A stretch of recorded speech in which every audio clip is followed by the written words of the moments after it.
Stab me. How are you guys doing tonight? You guys having a fun night? Okay, say hi everybody to my friend Mike Chan there in the wheelchair. Give it up for Mike Chan. He was in a serious car accident. We didn't even think he was going to make it, and god damn it, he lived. You know? So, man, you know, you can't see any of you guys with this light, which is awesome, because I'm scared as shit looking now. Anyway, so, I don't know if you guys go hunting or do anything with hunting, but, you know, I thought I'd take my ex-wife hunting, and the only way I can do it where I can get away with something is buy her a fur coat first. So I bought her a fur coat, took her hunting, one way, of course. That's that joke, forget it. Next.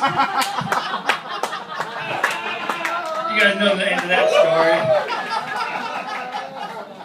story. So, here's another hunting story, okay? When I first started to go hunting, I'd never hunted before in my life.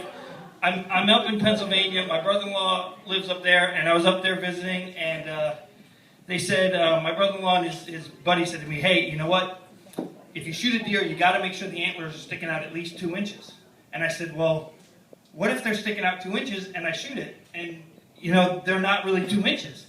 And they said, well, don't worry about that. But if you shoot them and the antlers retract, then you got to kick them in the balls until the antlers pop back out. So for 3 weeks while I was up there, all I kept thinking to myself was, Jesus crumbinies, there's no way I'm going to shoot a deer, because if the antlers pop back in, then I'm going to jail. Well, that's not a true story. They just made it up, and they laughed, and I went to church, and they were all laughing at me, and they thought it was funny, but that's another hunting story.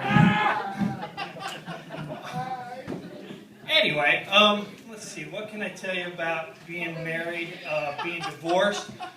You know, I got divorced. Best thing that ever happened to me. It cost me a bunch of money, but Jesus, thank God. So I thought about buying my ex-wife and her boyfriend a gift card. Well, now it's her husband, but I thought about buying them a gift card for 1 penny to Outback. Because they're not going to know it's 1 penny until they get there to pay for it, you know? I could write $100 on the back of the gift card, but when they get there to pay, it's only going to be 1 penny. So I thought that was pretty ingenious of me, you know? Anyway, so I had to raise my daughter myself. I got my daughter when she was 13, you know, and she came up to me and she said, Dad, you know, it's just you and me. And I was like, you're right, honey, we got to be honest and take care of each other. And she says, Dad, she goes, I need those girl products. And I was like, well, go buy them. She's like, hell no, I'm not going to go buy them. I'm scared to go buy them. I said, what kind do you need? She's like, these. I go to Walmart, I buy 10 cases of them. Why are you buying 10 cases? Because I don't ever want to buy these again in my life.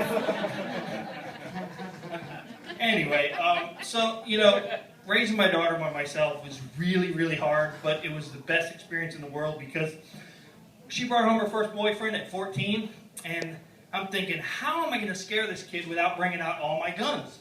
Because most guys just go out, hey, there's a shotgun, you know.